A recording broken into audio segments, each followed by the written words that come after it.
On this episode of Behind the Scenes in Real Estate, we're going to be talking to two essential experts who will be giving us some real-world financial tips as well as some legal must-knows in order for us to safely and confidently make our property decisions.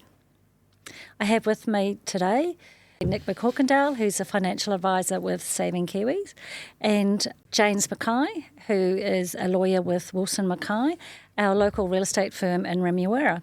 Hi there, everybody. They're going to share their insights on navigating the challenges that we often face when actually purchasing a property or making one of those property decisions of shall I buy a house or not buy a house.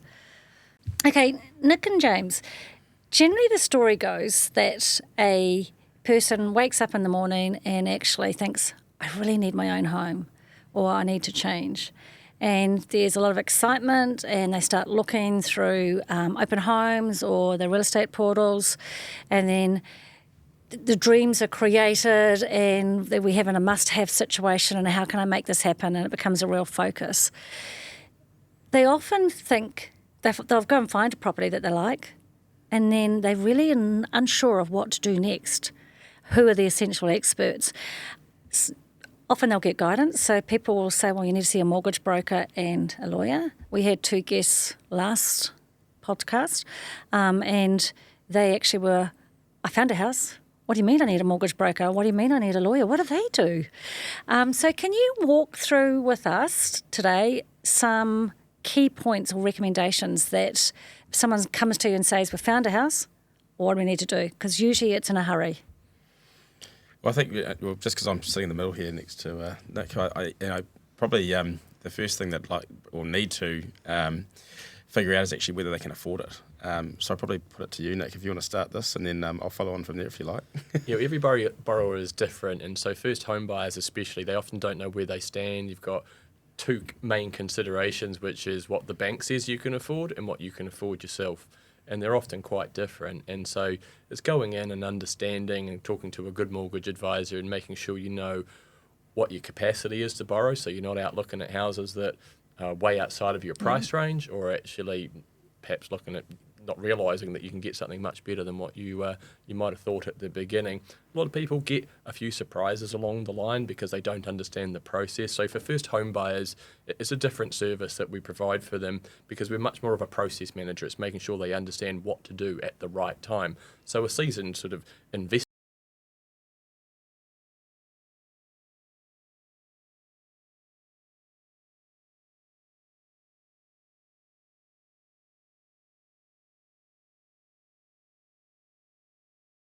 I might suggest that you ask this question of your real estate agent. That's the sort of stuff that helps out first home buyers. So for us, when we're actually doing our mortgage broking bit, which is deciding on the bank and the interest rates and everything like that, that's all way at the end. At the beginning, we just do a lot more sort of hand-holding and making sure that people know where they're going and when to do it, and that they're not going to make any mistakes along the line.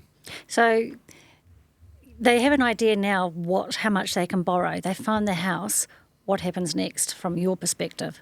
Well, the key thing is that most first home buyers, or a lot of first home buyers, have a deposit less than 20%, so it's a slightly more involved process. So if the deposit is less than 20%, then they'll often have to get a valuation, and they may sometimes have to get a building report or other information. So most first home buyers with deposits less than 20% will need to be making a conditional offer, and that's when James has to come in as well, because he has to guide them through that process.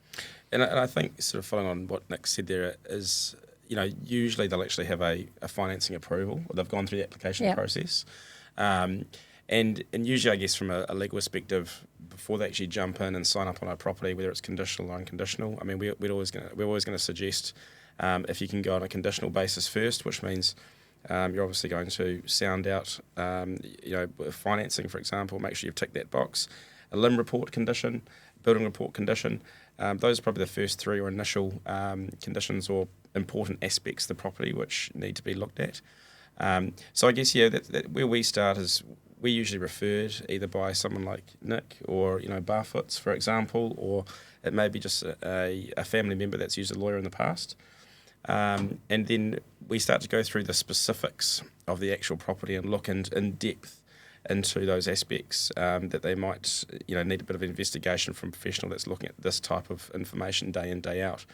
And I guess as well, as lawyers, we're looking at probably a lot of properties on a daily basis, a lot of different inquiries. We see a lot of different problems which arise.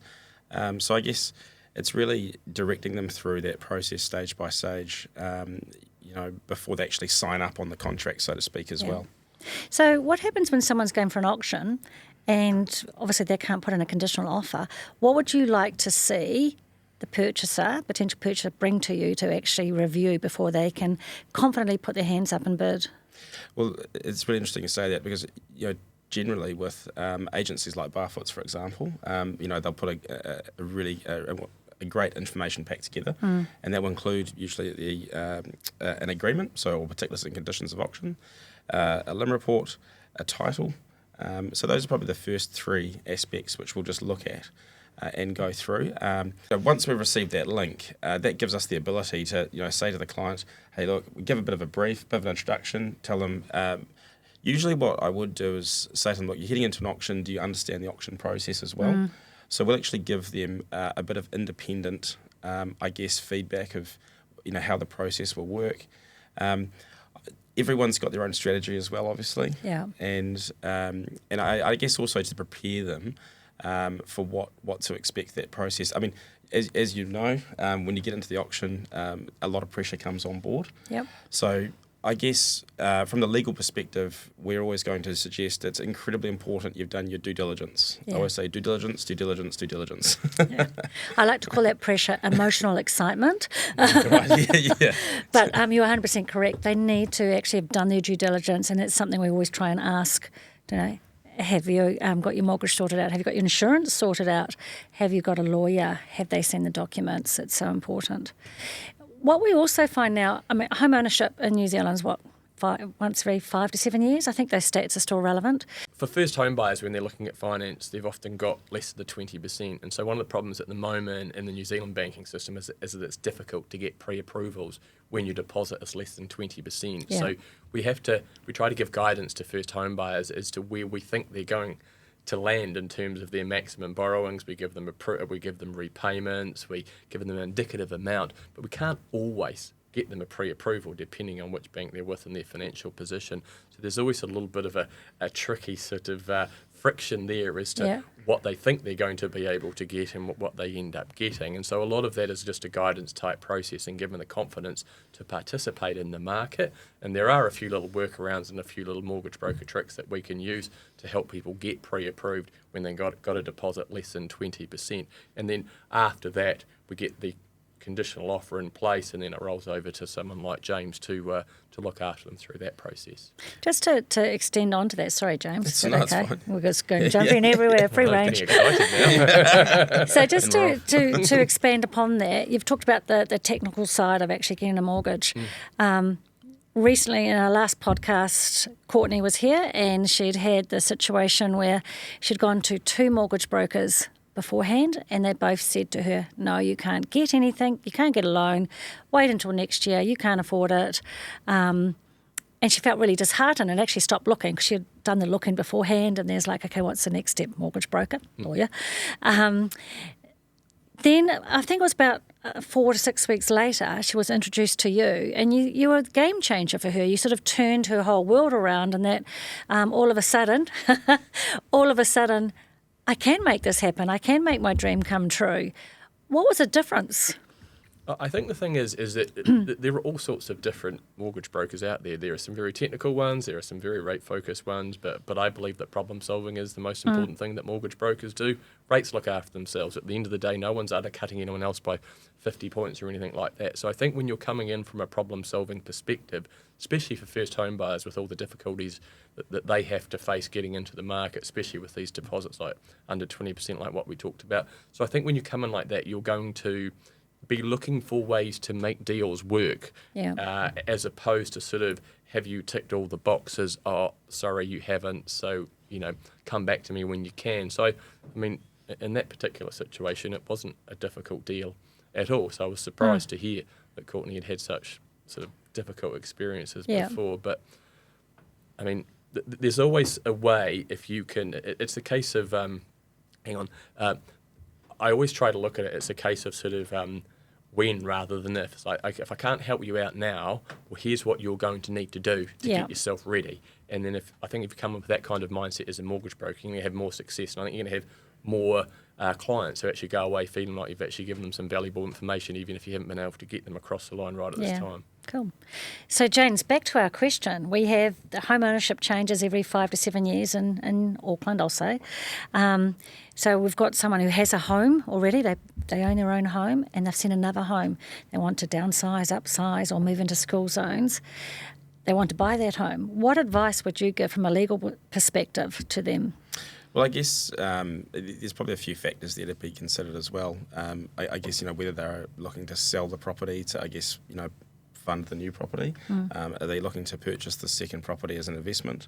So there's obviously, a few different rules there to work around on as far as the tax structure goes.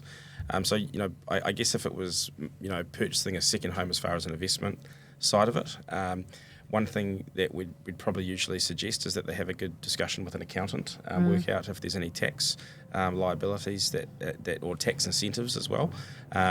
That should be sort of thought about before they go into that particular process.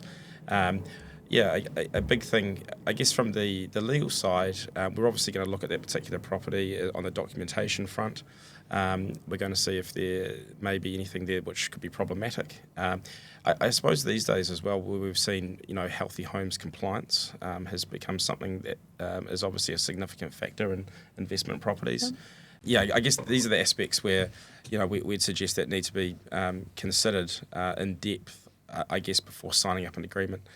I suppose, there is a difference between somebody who's obviously a first home buyer and a second home buyer investor. I mean, they've been through the process before. They've got a bit of understanding. Usually, I guess in my experience, if we've sort of helped someone through into their first home, 3, 5, 7 years later, they'll typically come back and they'll say, "Hey James, look, we're thinking about, moving in this direction of an investment property. What do you think?" Or I guess if they're looking to actually sell that home, they want to know, hey, look, are there any ins and outs that are required as far as do we need to notify the agent about any issues with the home? I mean, are there weather tightness issues? Could that be problematic? So it is quite specific on the situation. There's a lot of different areas to be covered. Yeah, no, it's understandable. In recent times, I sound really old when I say that, in recent times it's become a bit of a trend to people to get into the property ladder is to actually join up with friends or families.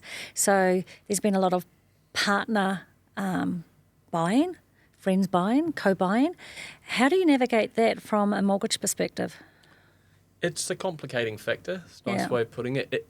I tend to suggest it to people if it's the only way. So going in with other people carries obviously, some risks because you're involved in ownership with someone else, and if anything happens, if there's a change in their financial situation, perhaps a separation or this, that and the other, it can impact on your asset.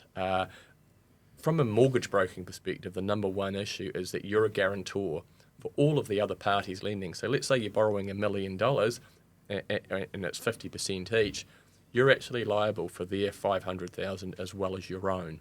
And that can become problematic when you're doing future applications as well.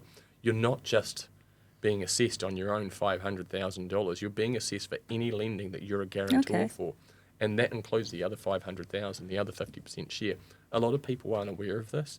And down the track, it can become a problem if you want to go and upsize your own house, do something else. Now, this is where it goes back to always making sure you're finding out as much about their objectives, their future objectives, so that you're giving them good, valuable advice. If you're doing a joint purchase with someone else, let's say you've got your own homes, I'll always try to ask, can you borrow your share against your own property or other property, so you can come in and have a joint ownership situation where you're not having to secure debt over the jointly held property. That can be a good solution. I mean, every situation is a bit different. Every borrower's circumstances are different, but the most important thing is that we come in with the easiest solution. So my general advice is only do it if you absolutely have to. It sounds like a lovely idea in principle. Great on holiday homes and stuff like that, don't get me wrong. Absolutely love that idea, 3 or 4 family members going in. it becomes something special. There's memories there, your kids go there, that's brilliant. But if you're thinking, well, why don't we just go and get a property together, that'll be a lot of fun, I only have to borrow half as much money, I would probably make sure that you had a really good chat with your advisors to make sure it was definitely the best way to do it. And I think from a legal perspective as well, it's really important, because that question is, how are you going to own the property together? It's quite a minefield, isn't it? Definitely. Yeah. And I guess we're seeing this, like you say, more and more. But there are actually two ways of when it comes to registration ownership of property. So we have joint ownership and tenants in common. So I guess from a more technical approach, in a situation like we've just been talking about with Nick, we'd actually have a tenants in common situation, which means effectively each person or entity would have a share of ownership which is actually reflected on the title as well. And generally would actually suggest to have a property sharing agreement as well, at the very least. Okay, yeah. And that property sharing agreement can actually include, the important things like, well, what happens if one of the owners dies? What happens if one of the owners wants to sell? What happens if we just all have a big bust up? And how do we work through those kind of issues as well? It is a minefield. Yeah, it is a minefield. I can certainly understand that. There's a really common situation happening at the moment where you've got parents who are helping children into property, and they're wanting to reflect their financial interest in that property, and coming on board as a joint owner seems like a really good idea. Now, that's fine when the parents are earning, but as soon as they're not, now under this responsible lending situation that we've got with banks now, any lending that the children are going to do, if the parents are on the title of that property, they're guarantors, and they have to be a party to all lending, and they are technically assessed on their ability to service any debt that they're a guarantor for. Again, no problem when they're earning, but 5-10 years down the track, they're not earning, it's going to be problematic. And so it's whether these structures, and obviously it's what James advises on, is, are they going to be fit for purpose? Not just now, because when it's easy, that's fine, but it's better to make sure that you're creating structures right now that are going to be fit for purpose for 5 or 10 years' time. I always suggest property sharing agreements to people where you've got the parents' financial interest in a property. That can be reflected in terms of what happens with the capital growth, shared costs if we sell, yet the kids are the only ones on the title and the only ones party to the mortgage. And that's a really good solution. Just to actually tease that out a little bit more, so mum and dad are helping their child. The child actually gets a new partner, comes into de facto relationship. What happens there? So it's probably James' question. How does mum and dad protect the assets? Well, how does the person whose name's on the title protect the assets, full stop, even without a mum and dad? Well, it actually gets more interesting than that as well, because our lovely friend here, Nick, he's going to go to the bank and say, well, hey, look, can your parents provide a gift to try and get us up to this level? Hell no, I don't. I say get a loan. Get a loan. Stand alone. Get a loan. Get a loan, because no, I mean, on paper, so the 200K coming from mum and dad. Sorry to steal your thunder. No. Well, because the gift it means that it's open to matrimony or very happy to hear you say that. So, yeah. And that's where I was going with that as well, because and that's the thing. I think obviously a lot of parents, they do want to help their children, and especially in the property market. Property's incredibly expensive. It's very hard to get those deposits, and that's what we see, especially through COVID when we saw the market run away. So the thing is, if that money is effectively gifted from the parents, to their child, and they are in a de facto relationship, that can be exposed or is exposed to relationship property. So what we suggest is that the parents loan those funds to their children, and if that's something that, because the banks like to see it as a gift. Obviously, we will always go back and we'll say, hey, look, no, we need to put it into a loan structure. And there's specifics with that as well, which we can probably go into whether you'd like to or not. But usually the banks will push back a bit and say, no, we want to put it in a gift document. We obviously push back and say, hey, look, it's a loan. There's a few mechanisms there which they'll come to the party. So it's not impossible for that to be achieved. If the parents are going to gift money to their child, then we'd always suggest that they get a Section 21 contracting out agreement completed prior to that transaction taking place. That Section 21 agreement is probably what a lot of people refer to as a prenup. So in terms of how the banks like to see the loan situation, you can have a loan, but there needs to be no interest no interest costs and no repayments, and it can only be repaid when the house is actually sold. The bank will accept that, no problem. It's fundamentally the same as a gift in terms of non-interest bearing and non-repayable, but it's just repayable when the property actually sells, and that makes sure that the sort of the family's interests are secured in the situation in the event of a relationship split or something like that. Okay. Absolutely correct. So take away the mum and dad aspect of it. So someone's worked really hard and got a property on their own rights. Is Section 21 something that the prenup, is that what you would actually recommend to that person? If they're not in a marriage, not a situation, sorry, I can go back. If they're not in a relationship situation or they're single currently? Every time. So if they're entering into a property, whether it's with someone they've been in a relationship and they're approaching that at 3 years, then we'd usually say that at about the 2-year mark, you need to be considering entering into a contract out agreement with that particular partner. And it's actually interesting because the law's sort of catching up with the modern world, and we're actually hearing about things called throuples now goodness. as well, where there's multiple partners. Yeah. But there's actually already law on that in New Zealand, which I went to a conference a while back in I suppose this is probably not the forum to. 100% It's behind the scenes in real estate. No, so it is really important because as soon as they hit that 3-year threshold, they're going to be exposed to potentially having to look at sharing that money with that partner. It's going to be divvied up, and look, it can put people right on the back foot at a very critical stage of their life as well. Yeah. So by having the Section 21 contract agreement, it just gives the parties.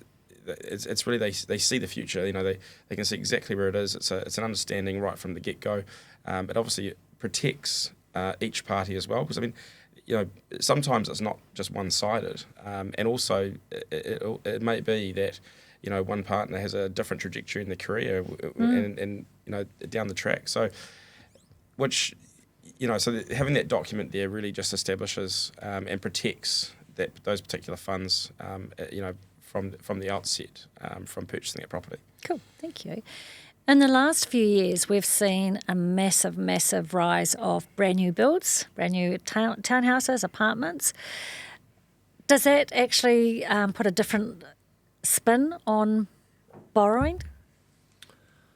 There are different rules around new builds and things like that, and you can get away with smaller deposits on new builds, and some people find that quite attractive. You're still caught by the over 80% rules with banks, the higher, the low equity fees, the higher interest rates and things like that. So a lot of people think they're exempt from those over 80% loan costs. That's not the case. It's just that new builds are exempt from some of the Reserve Bank rules, which means that banks can be a little bit more lenient on those properties than others. So if you're getting a new build on a rental property, for example, if you're getting a new build rental property, you can borrow up to 90% on that. Whereas if you're actually buying an existing rental property, the maximum borrowing you can have on a standalone basis is 70%. Yeah. So there are a few subtle differences if you're a bit short on a deposit. Generally, most people, their investors are borrowing against other equity or have other assets as well. They're not normally that deposit short, so it's probably a little bit more rare that they're coming in with those deposits less than 20%. And if they, again, they're going to be subject to higher interest rates and fees and things like that if you borrow above the 80%. So, but it helps in some situations. Cool. And from your perspective, James, it's another interesting sort of... Most definitely. I was going to say minefield, but I don't want to call it a minefield. It sounds a bit negative. But we're looking at longer term, sometimes if it's off the plans, a lot longer term process to follow and risk factors to be aware of. Most definitely. And even if they're finished, but the CCC and the title hasn't been issued. That's right. I mean, we've actually seen, I've had a number of clients which signed up for properties during 2020, which were new builds. And, those projects have been delayed 4 years. Wow. And they're still sitting there waiting. Their deposit funds have been obviously locked in a solicitor's trust account, and they have no access to that. Granted, some of those contracts have actually had extensions. But yeah, I guess the big thing to be aware of if you're buying into that new build type of scene is that there can be delays.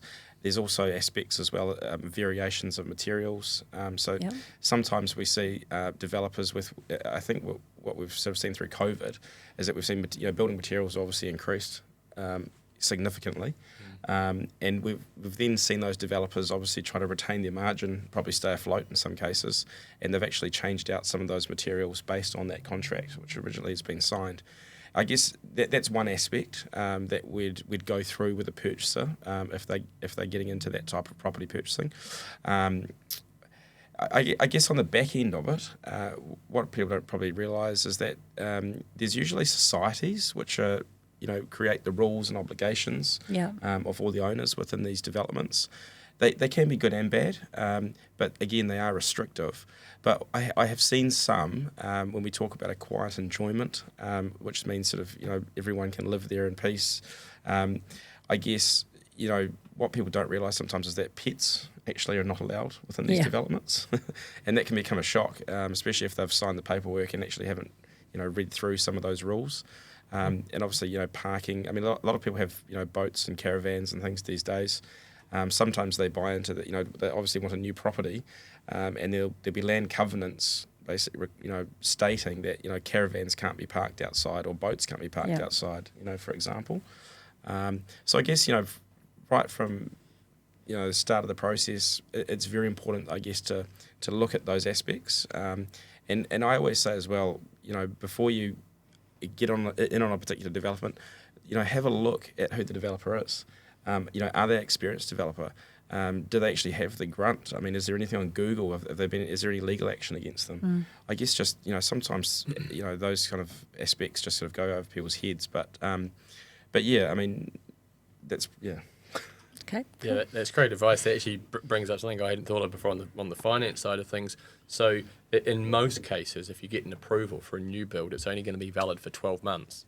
Now, most constructions don't necessarily go according to plan. And so it's something to be mindful that there's effectively a sort of a buyer beware type clause in there that we can get you approved right now, but we will have to reapply for you. If this is a 2-year project, I can give you something in principle, but it's not going to be fit for purpose and guaranteed in 24 months' time. And I think we've probably seen in this current economy as well. I mean, a lot of people's financial situations are changing relatively quickly as well. So, and like I say, I've seen a lot of clients, especially that they've been through those 3-4 year delays, and some of them, they're going through that.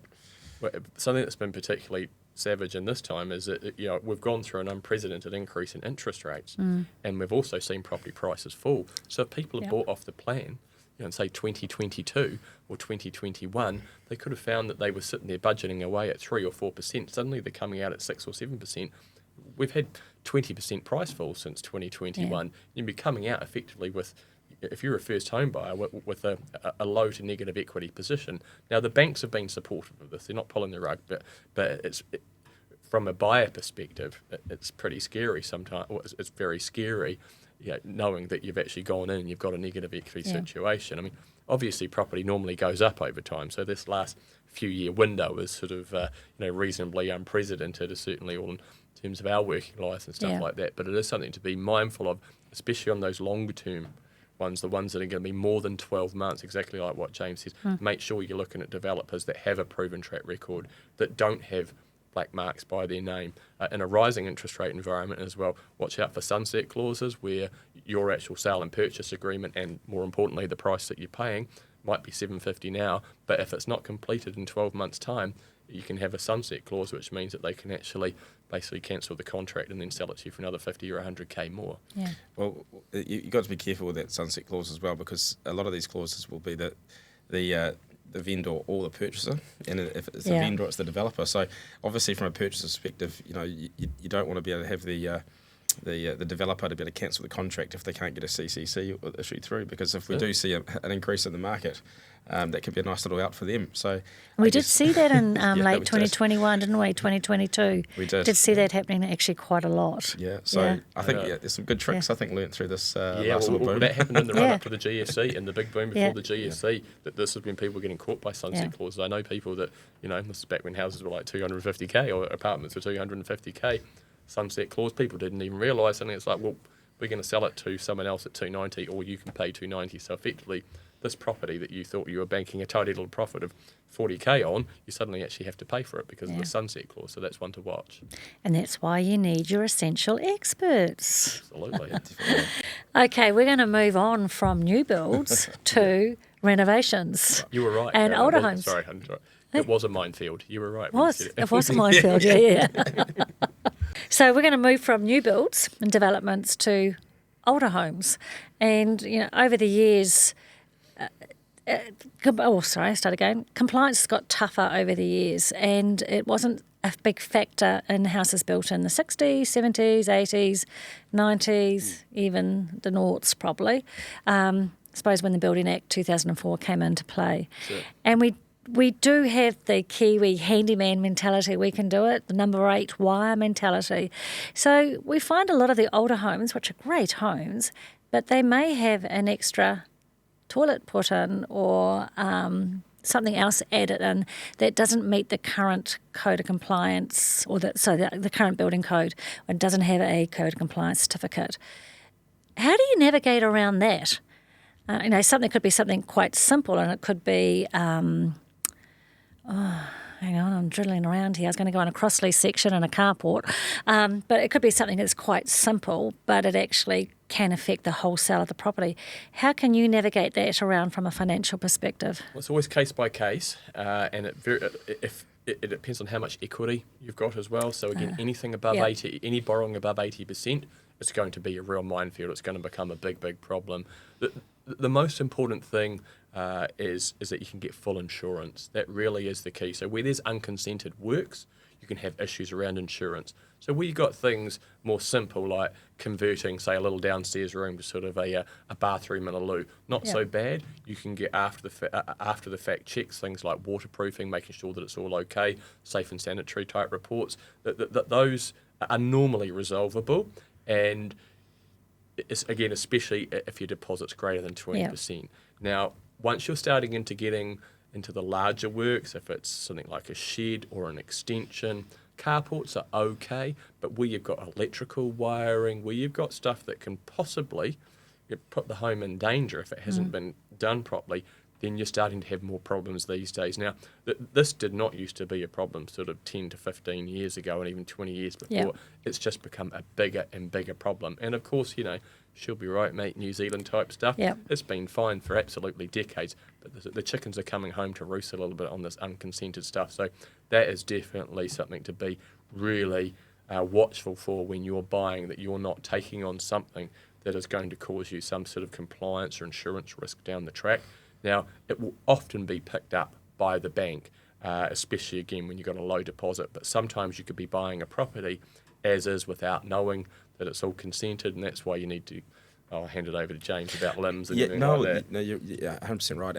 And I think what usually the bank picks up with sales agreements, I mean, it's also not just important for purchasers, it's important for sellers as well. Yeah. And also for agencies. But what we typically see is that there'll be disclaimers or disclosures which will be actually included in the further terms of a sales agreement, and they'll allude to specific things which potentially, maybe could, are issues that the vendor's aware of. And obviously when the agreement gets sent off to the bank will see those and they'll say, hang on a minute, we actually require a bit more information about this, whether we can actually approve that lending.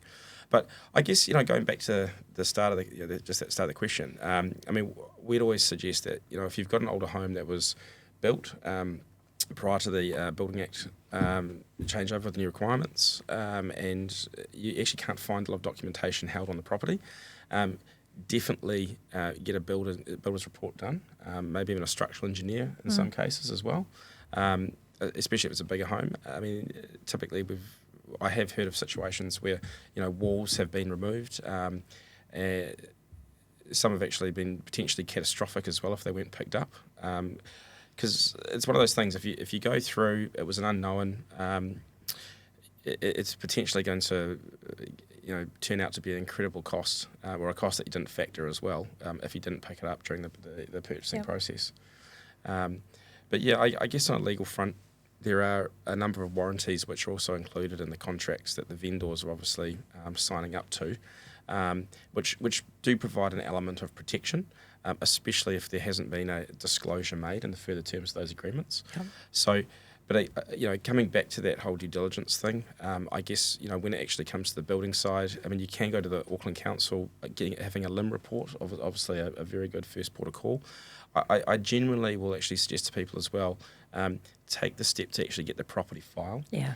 And the property file actually holds all the documentation that the council has on the property, and usually we can see if there's been, if the builder goes through and says, hey, look, this doesn't look quite right, we can then refer to the property file. You can see if there's actually been any paperwork attached, and that's also prior to the Building Act as well. So, I mean, yeah. It often gives you the solutions. That's right. Because a lot of information is not transferred onto the LIM.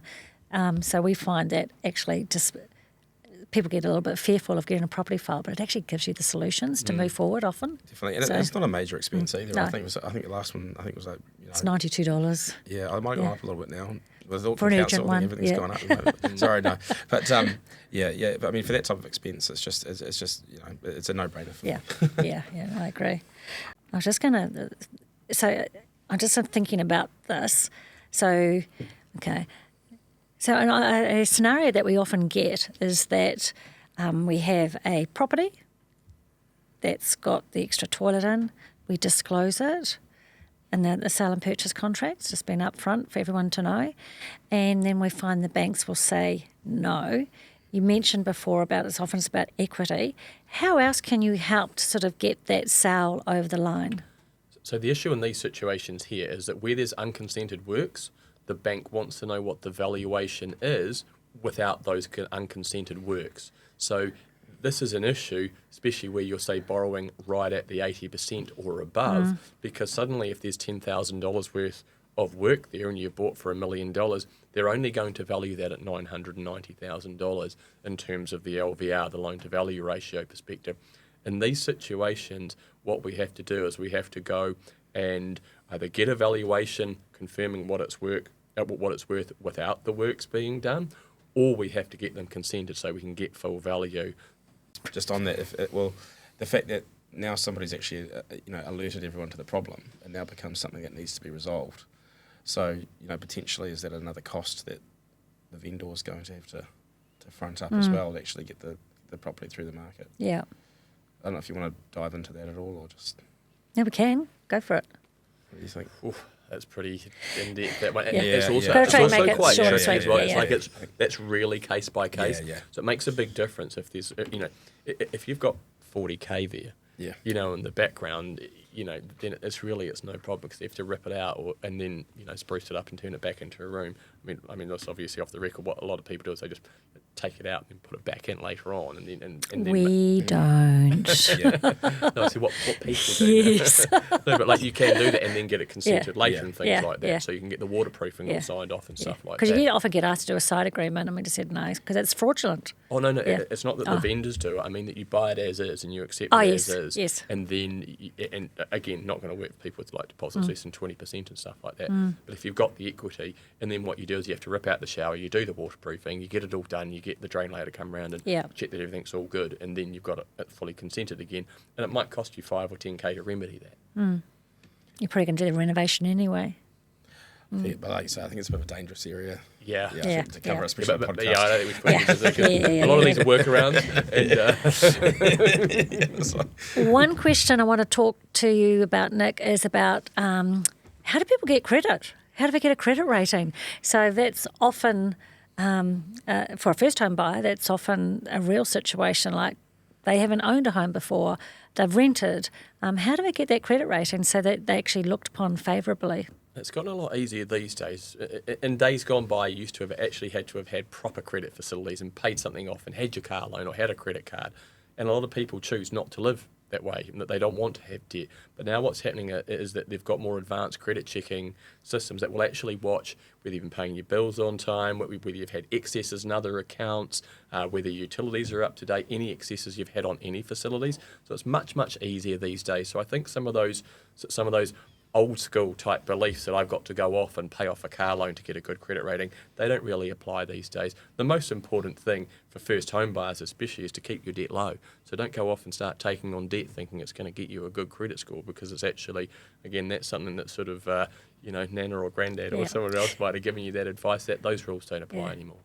And again, it was probably about 18 months ago, there was this fear factor of the banks are looking in your statements when they're actually assessing your viability for lending, and they're looking at how many coffees you have and how often you're getting your hair done. Yeah. Does that happen anymore? It still does, but it's in a different way. So when the CCCFA first came out, that was inspecting the contents of your financial lunchbox, and they would actually assign what you're actually spending as your true expenses. Yeah. Now, a lot of people come into a home buying situation spending a little bit more than what they will once they take on a big mortgage. And unfortunately, the way that the CCCFA was written at the beginning was a little bit draconian, and then the banks were taking the actual expenses from the bank statements. Then it softened a little bit to be going, okay, these are the expenses they've had, but these are going to be the expenses going forward. And that's generally how banking has run over the years. So we just had a little window there that of time when we had a piece of slightly heavy-handed legislation that has basically created a climate of fear, but that is now well behind us. Fantastic. Okay, James, common legal issues. What would be some of the common legal issues, if you could put them into three common legal issues that you find when someone's purchasing a property? I guess the first is, are there potential issues with the property they're looking at? So, have you gone through and done that diligence? Have you found, is there something which may be problematic on the title of the property? Is that something that can be rectified? Working with the vendor on that. I guess common legal issues, the first one we see is that, have people actually gone and investigated all those particular aspects of the property, within that due diligence phase, making sure they've actually ticked those boxes. Since 2020, since COVID, it's all we seem to say these days is since COVID, a lot of the paperwork, the transactional stuff is online. So you would actually be seeing a lot more uptake of contracts done via DocuSign, etc. What do you see as the risk factors in doing that? And if you were to receive a contract that was fully completed by the DocuSign process, what would you want to see in there? Yeah, it is definitely becoming more and more common. Yeah. I guess the big thing really is just if the document has been, any type of fraud's taken place, and ensuring that it's actually a genuine document. I mean, typically when we're actually going through, if I can't, physically be with the person to see them all go through the contract, I'll actually do a video call. We'll actually, effectively hold the meeting, but I can actually see everything they're doing. I mean, I do know the banks sort of prefer a wet ink signature on things if they can get it, from my understanding. Yeah, generally. So it's probably about, if we talk about the contracts coming out through, because there's a variety of platforms that accept it, DocuSign, etc. But then some people are actually just signing them on their iPad. Would you actually call that a valid agreement if it was signed all on their iPad? I guess, and this is the thing, if, say for example, I can be on a video call and I can witness that particular specific person's signature, that's obviously going to give me a lot more confidence. And I guess as well, like any agreement, even if it was a hard copy agreement, I'd always suggest that you actually initial the bottom right-hand corner of each page as well. Do you now? Definitely. Do you now? Yeah.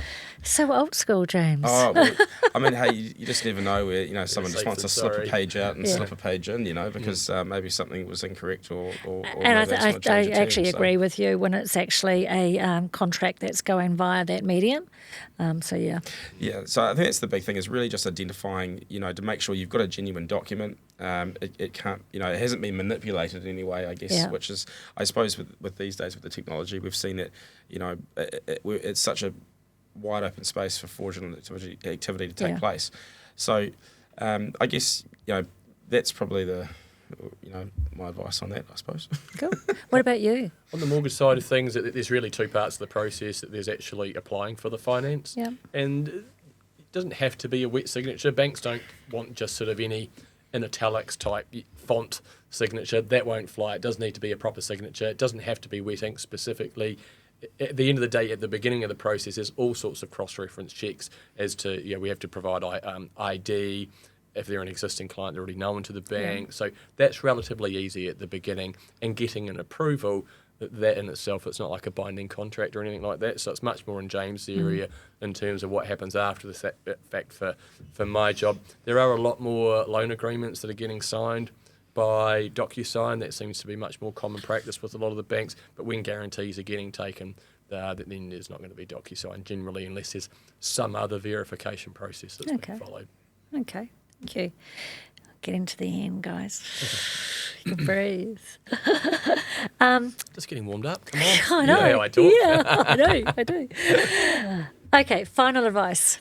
If you were to give one person one piece of advice, what would that be, Nick? Get a good advisor. Okay, makes sense. Yeah, Still my one. The thing is, and this is not to do a pitch on mortgage brokers versus banks, that the skill set in the banks has changed heavily, and it's a lot more processing these days. It's a lot more transactional driven. It's a lot more cross-selling. And over the last 5 years, the complexity of the rules and the regulations around getting mortgages done has just gone absolutely through the roof. And so that's meant that it's much harder for bankers, who have, a lot of them, been there a relatively short time in their role, to be able to understand and advise people on the minefield of getting through all of these different rules and regulations. And in terms of being an advisor these days, obviously we can't give legal advice or anything like that, but we're here to help people navigate their way through all these different rules, because, again, the mortgage broking process, in terms of getting interest rates and repayments, anyone can do that. That's very, very straightforward. Yeah. They're all there online these days, and banks are generally offering their best rate pretty early in the piece. So some of the old school jobs that a mortgage broker used to do, which was undercutting the banks, that's really been superseded now by making sure that we're giving really good advice. And the thing that's been quite incredible over the last 4 or 5 years is that when I first started mortgage broking 25 years ago, about 10% of all lending was done by mortgage brokers. Then it grew slowly over about 20 years and up and down along the line to about 35 to 40%. In the last 5 years, it's jumped up with some banks from 40% to 60%. Wow. And that is specifically on the back of all of this regulation, that this is why people, when they call the banks now, and that half of them are really confused, that's why they end up coming to mortgage brokers, because, again, we're a process advisor. Yeah. That's our number one job. The interest rates will look after themselves. It's actually having someone who's going to navigate you through the sort of the different stages of the transaction. And to back up Nick, probably from an independent perspective, I've definitely seen clients which have probably ended up with a much better result, by going through a broker, but also, having someone to actually hold their hand and explain it. I mean, obviously when it comes to the documentation side, we obviously assist in that side of it as well.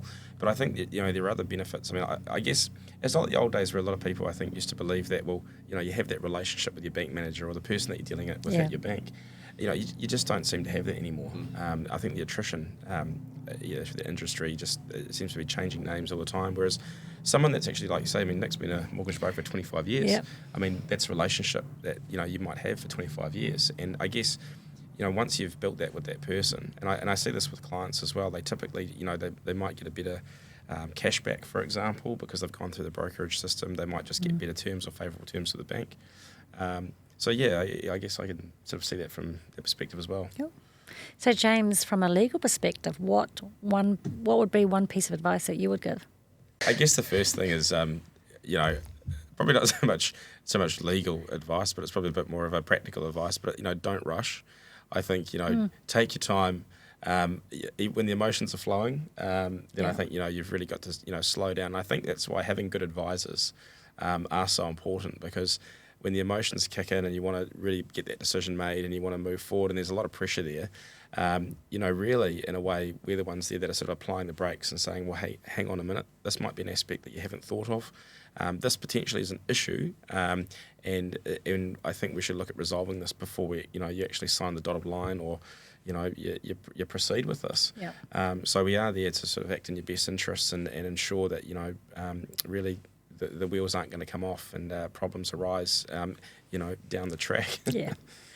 Looking ahead, what would you say, Nick, would be a trend that's coming up in the property world or in the financial aspect of the property world?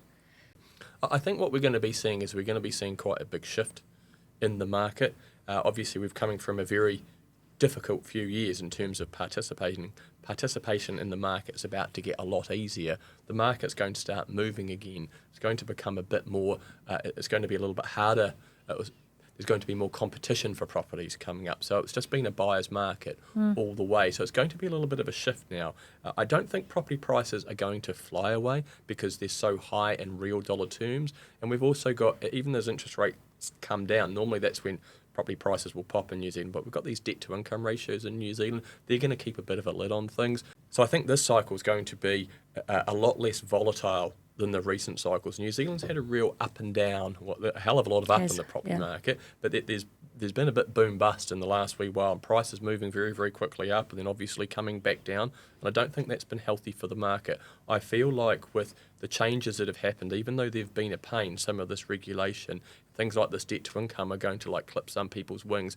I think it's going to give us a much more orderly and sustainable market where we're going to go up, where there's going to be capital growth that's going to be a little bit more in a narrower range, which I think is going to be better for people because it scares people off participating in the market. If they're worried that rates might double or triple, is 2021 through to 2024 going to happen again? That's going to scare some people off. We've just had a cycle now where people have got negative equity after being in property for 3 or 4 years, and that's not healthy, and that's really penalises those people that bought just a few years ago. So I think that the next sort of 4 to 5 years is actually going to be quite a healthy time for people to be participating in the market and things being a little bit more predictable.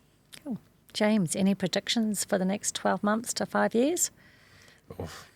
Got to be careful with that from where I sit. Exactly. Put your lawyer hat on, man. Yeah, I guess we've already seen a few legislative changes this year that have obviously benefited a lot of homeowners. Probably more so in the investment side. Yeah.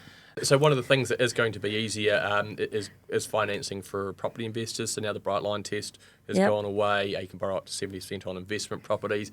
Tax deductibility is back on for interest costs on it. So we've had investors sitting outside of the market for a very, very long time because its prices have been too high and it's been very tricky conditions to borrow. So I think we'll see more investors coming into the mix. And I think with these lower interest rates, we're going to just see higher participation across the board. Going back as well to that question, you raised about the digital side of it. I guess AML it's a good tool as far as qualifying that particular person. I think it's very important on that spectrum as well. And as we've seen, it's definitely created a bit of a shift in the industry as far as making sure we know and identify who we actually are dealing with. I guess as technology probably evolves, I'm sure we're going to see some probably streamlining of that particular type of qualifying of information and documents maybe. Look, there's a lot of independent companies now that are obviously out there collecting that documents and data. I think it's actually something it's interesting because we're actually certifying documents all the time, making sure it's part of our process. We always have to make sure that we've got a proof of address, proof of ID. It's definitely it's a very important part of that process that we go through on the legal front. It is important. It's actually changed our landscape, but I can understand the reasons why.